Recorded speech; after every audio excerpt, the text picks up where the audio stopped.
Welcome to our daily show where we discuss the fourth stimulus check update, what's going on in the United States, Washington, D.C., money, investing, and the next stimulus package, which was announced at $3.5 trillion.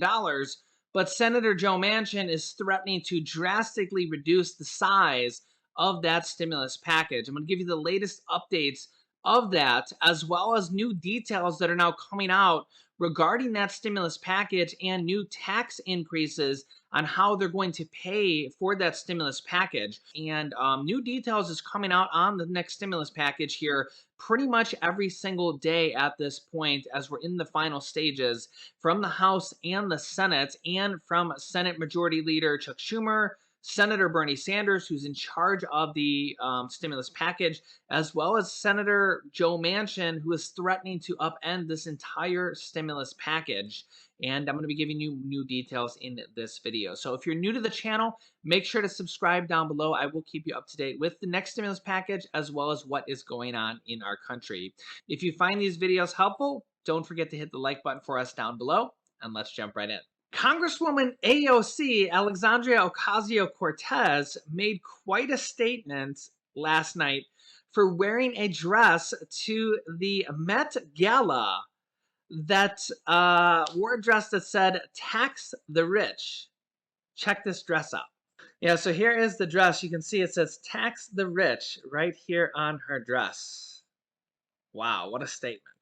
And apparently that is exactly what the Democrats are going to be doing with this next stimulus package. Remember, this next stimulus package is going to be what they say fully paid for. And one senator says, actually a new senator says, it better be fully paid for or else they're not going to have his vote either. Check this out. Senator Jon Tester said yesterday that 100% of this package better be paid for or they're not going to get his vote. Senator Jon Tester, a Democrat from Montana, a moderate, on Monday joined Maverick, that's an interesting word for Senator Joe Manchin, a Democrat from West Virginia, in calling for fellow Democrats to pay for all of the massive human infrastructure spending bill as they're drafting behind closed doors. Senator Jon Tester told reporters outside the Capitol that he wants 100% of the bill, which Senate Majority Leader Chuck Schumer plans to pass under the budget reconciliation process, to be paid for. That means Democrats will need to come up with at least another $600 billion in offsets if they are to meet their $3.5 trillion spending goal to meet Jon Tester's vote.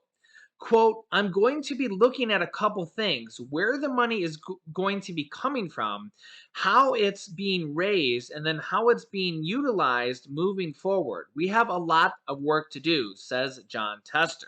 And well, that's exactly what the Democrats plan to do with a series of raises on corporations that make millions of dollars and wealthy individuals making over $400,000 to pay for this package. Check this out. House Democrats yesterday released tax increase legislation that scales back some of President Biden's key proposals as they work to craft a massive social spending package that they can get the votes on to become law. The bill text released Monday by the House Ways and Means Committee introduces a variety of tax increases targeted at wealthy individuals and corporations in an effort to help pay for the $3.5 trillion stimulus package in spending and tax cuts in areas such as childcare, climate, and healthcare. But in many ways, it's not as aggressive in raising taxes as Biden has proposed, prompting criticism from progressive groups. Quote, "They have a once-in-a-lifetime opportunity to address the egregious, unfair treatment that the wealthy get in the tax code, and the committee has refused to do it," says Erica Payne, president and founder of the Patriotic Millionaires. There are several areas where the House Democrats' proposal does not go as far in increasing taxes on corporations and the rich, and as Biden has proposed earlier this year. And I'll tell you one reason why. I can already figure it out. The House Ways and Means Committee would raise the corporate tax rate for income above $5 million for corporations from 21% to 26.5%, Well, Biden has called for raising it to 28%. So Biden called to raise the corporate tax rate to 28% for companies that make over $5 million. So small corporations, small businesses, mom and pop corporations would not get a tax raise here, which is pretty good. So small mom and pop corporations that make less than $5 million would not see a tax rate here, a tax raise here. I think that's pretty awesome. But the proposal right now is to raise it from 21% to 26.5%, as you can see here, instead of 28%, is only a 1.5% difference. But I have a pretty good idea on why they're doing this. Now, remember that in 2017, former President Donald Trump, with the reconciliation card, when the Republicans controlled the House, the Senate, and the presidency with the reconciliation card, they passed the 2017 Trump tax cuts without any Democratic votes. They lowered the corporate tax rate from 35% all the way down to 21%. Now, Democrats want to raise it up to 28%, or maybe now 26.5%, which is still not nearly as high as it used to be when the Republicans lowered it from 35% all the way down to 21%. The problem is we have Senator Joe Manchin and maybe some other moderates that don't want to go as high as 28%. So this is one of the bargaining chips. This is part of the negotiation. If you've been listening, I always say the negotiation part is the most important part because you need everybody to agree. If you don't get all the senators in the Senate to agree, all the Democratic senators, remember, not a single Republican is going to vote for this. If you had Republicans voting for this and you were able to get some Republicans to say yes, it would be a little bit easier here. But not a single Republican is going to vote yes on this. Not a single Republican voted yes on the third stimulus check package. So, alas, it is what it is. So you're not going to get any Republican votes, and you need 99% of the Democrats in the House. So the negotiation part is the most important part. So remember, we have Senator Joe Manchin who says he wants a 25% corporate tax rate. Well, a lot of the other Democrats want 28%. So you're going to have to make Joe Manchin happy and some of the other moderate Democrats in one way or another. So this is one way to make him happy. Then they haven't gone all the way down to the 25%, but this is the art of the negotiation. So instead of 28%, 25%, that's a 3% difference. They literally went right in the middle at 26.5%. So the art of negotiation, meet in the middle, 26.5%. That might make Joe Manchin happy. The problem with this is that when you lower the tax rate from the proposed 28%, I mean, these are all proposals here, but eventually they're going to settle on a number here. The 28% tax rate would have brought in more tax revenue, which again, we have senators saying, Democratic senators saying that they want 100% of the proposal to be paid for, which is a stark contrast from all the spending that we've had in past years, both Democratic and Republican. And I'm not picking sides here, either Republican or Democrat, because both sides have just spent egregiously. I mean, former President Donald Trump added over $8 trillion to the deficit in just 4 years. That's not an opinion. That's a fact. That's just what he added. $3.3 trillion of it was the 2 stimulus packages there. So you could say, yeah, that had a lot to do with it. Current President Biden added almost $2 trillion with just the third stimulus check package alone. But even the Fed says, we're in a year. If you worry about the debt during your economy is going to crumble. If you worry about not helping out the people during your economy is going to crumble and your society is going to crumble, your people are going to crumble. So is now the time to be worrying about the debt or should you be worrying about helping your people during I mean, you can let me know your thoughts down below in the comments. I know the answer. The answer is to help your people and to help the economy, to keep the economy afloat. The stock market's doing well because the stock market is a forward-looking thing. Stocks are doing really, really well right now because the stocks are looking forward saying, hey, they're behind us because the stock market is forward-looking. It's saying, hey, it's behind us because stocks are just there's no other way to say it, but stocks are forward looking. They're always thinking of the future. So the stocks, even though positive cases are terrible right now, and in some ways mask mandates are coming in, and in some ways it's doing worse than ever. The stock market thinks, hey, all this stuff is behind us because the stock markets are always forward looking. Okay, so if anything, the stock market thinks, oh well, the worst is behind us, but in some ways the economy is doing terrible. I mean, unemployment is very, very shaky. Some months it's actually doing worse. The jobs market, even though there's all these jobs available, people are quitting their jobs in record numbers because of the people are scared to go back to their jobs. And companies, Amazon, Walmart, Chipotle, all these major national companies are literally having to raise their wages to $15 an hour, stratospheric numbers than just compared to a few years ago, because they can't hire people, because they're literally struggling to hire people because of a worker shortage, because of everything combined, all these factors combined. you know so the job market and the economy, and you combine all these factors together and it's just it's a really tough economy. And you combine that with the whole atmosphere, and it's just everything's out of control right now, man. Everything is out of control, and unemployment is really not getting better. I mean, the unemployment bonus is now completely gone, and last month the unemployment only went up by 0.2%. It literally went up like the tiniest amount. And that was with 25 states already getting rid of the unemployment bonuses. All the Republican states have already gotten rid of the unemployment. You would think unemployment would shoot up, that everybody would go back to work. And that's not what happened. In fact, the jobs numbers only created 235,000 jobs for the whole country. And jobs numbers are actually going down like this. Like, we were supposed to create 1 million jobs in June and July and August, and they missed their target, and then they missed their target, and then in August we only created 235,000 jobs. And as we've missed, and if we miss again in September, we're actually going to create negative jobs if the trend continues the way it's going. And that's with unemployment bonuses gone. So there's no more incentives for people to not go back to work. Like the unemployment bonus money, like the incentive money, isn't even there anymore. And they still can't get people to go back to work.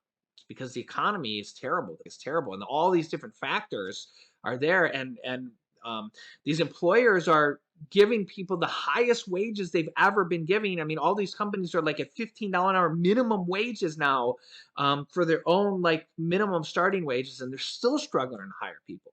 And that's why this next stimulus package and this next infrastructure package is really, really needed for our economy. And a lot of different stimulus items really need to be added into this package when all is said and done to really help out our struggling economy. And a fourth stimulus check really need to be added in there. And the child tax credits, which are really kind of at stake right now, because if they cut this package in half, the child tax credits being extended are really in jeopardy as well, because that takes up a huge portion of the bill. They want to extend the monthly payments, the monthly checks for children, $250 to $300 per month for 65 million children. But that's over $1 trillion of the money. And if Joe Manchin only wants to spend $1.5 trillion, well, there might not even be enough money for that. And that's why the tax raises and paying for this bill is a big part of this bill. So they want to raise the corporate tax rate for companies making over $5 million to 26.5%, which may make Senator Joe Manchin happy. The committee also called for raising the top capital gains tax rates, which is for long-term like stock gains, when you hold your stocks for over a year and you have a capital gain rate, from 20% to 25%. Biden originally proposed raising it to the top tax rate, which is currently 37%. Biden also wants to raise that. Where is that? That's down here. Biden also wants to raise the top individual tax rate from 37% to 39.6%. So that is staying the same. But they also added a new tax in here, as well, which has never been heard of before. The House Ways and Means Committee does this and would also impose a new 3% surtax on individuals with income above $5 million. So for individuals with income above $5 million, they would now pay 39.6% federal and 3% on top of that. So their federal income tax rate would be 42.6% just for federal taxes. Then they would have state taxes on top of that, Social Security taxes on top of that, and other taxes like that. So they would probably be in the 60% plus tax range, maybe even higher when you add up all your different taxes like Social Security tax, state tax, sales tax, property tax, different stuff like that. They could be in the 60 to 70% tax range. I mean, for example, California alone has a state tax of 13.3% alone, when you're in the top tax bracket in California. So when you look at a 42% tax bracket, for the top tax bracket, and then 13% for the state, you're already at 55% taxes. And then you have Social Security taxes on there, property taxes. You're giving 70% of your income to the government, and yeah, it gets a little bit insane when you're up in those tax brackets. But I know most people don't really care about people making that much money. But when you start giving 70% of your taxes to the government, it's just like, whoa, yeah, the government's making more than you are.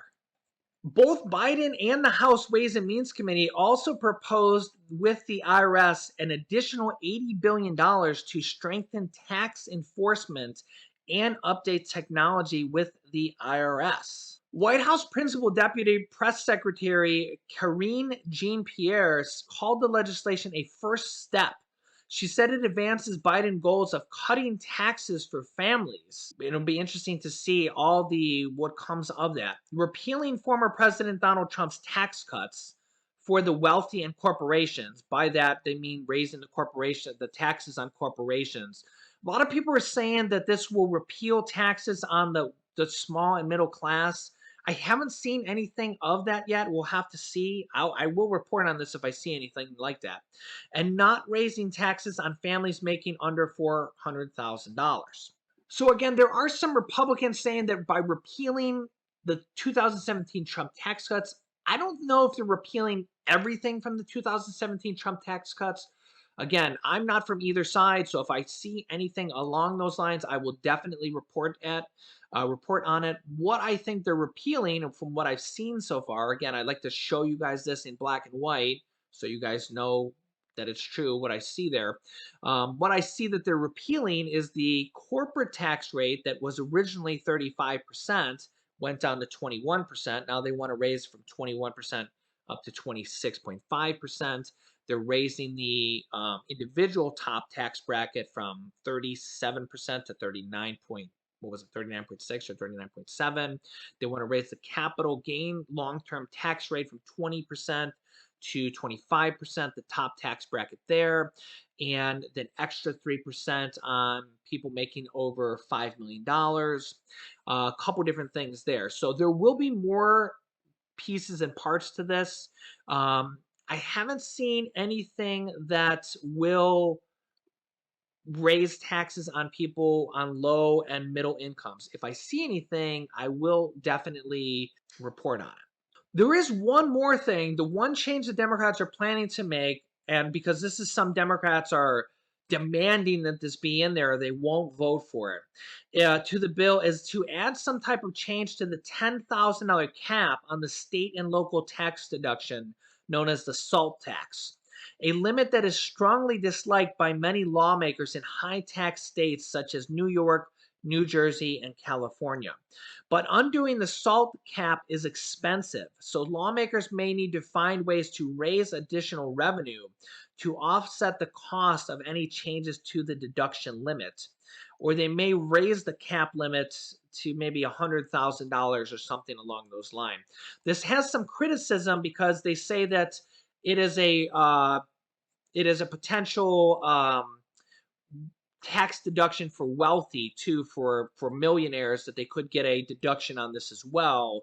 But a lot of middle income people, they pay high taxes in states like this, but they don't get to deduct that on their taxes. So they might pay more than $10,000 in state and local taxes, but they don't get to deduct it on their taxes, even though they paid that in their taxes. Quote, if the intent to add state and local tax relief into this package, they're clearly going to need to raise a lot more revenue because they surely can't cut the investments, said Frank Clementine, executive director of the Progressive Group of Americans for Tax Fairness. Yeah, so we're getting a lot of details on how they're going to pay for this package. We have a lot of moderate Democrats demanding that the package be fully paid for. And this is where we're going to get a lot of the nitty gritty here. And Senator Joe Manchin is going to really be a stickler here, along with, we got, some other moderate, other Democrats that are going to be sticklers on the details here. But ultimately, they're going to, in the end, have to make all these Democrats happy. And that's where the devil's going to be in the details, right? Because at the end, every single Democrat in the Senate has to say yes, and 99% of the Democrats in the House has to say yes. And we've had a lot of flurrying over throwing in additional stimulus items. We've had a lot of talks over throwing in a $1,400 stimulus check. We've had a lot of talks over throwing in a $1,000 cash voucher for seniors to pay for Medicare benefits. We've had a lot of talks over the extending the child tax credits, those monthly checks for 65 million children, because those end at the end of this year. We've had a lot of talks over all sorts of different stimulus items for this package. I do think there's going to be a lot of different stimulus items. We've had a lot of flurrying items over that and what will be in this package. So don't miss any episodes at this point, because we're really getting a lot of details of how they're going to be paid for, what the tax raises are, what's going to be in this package, and the negotiations. And a lot of the progressive Democrats are demanding that these items be in here, while a lot of the moderates are like, well, we want a smaller package. We don't know. Senator Joe Manchin, right? So this is where we're really getting into the fine details. So I will keep you up to date with everything going on with this next stimulus package, as well as what is going on in our country. So make sure to subscribe down below. It's completely free to do so. Thanks, guys, and I will see you in the next video. In the next video. In the next video.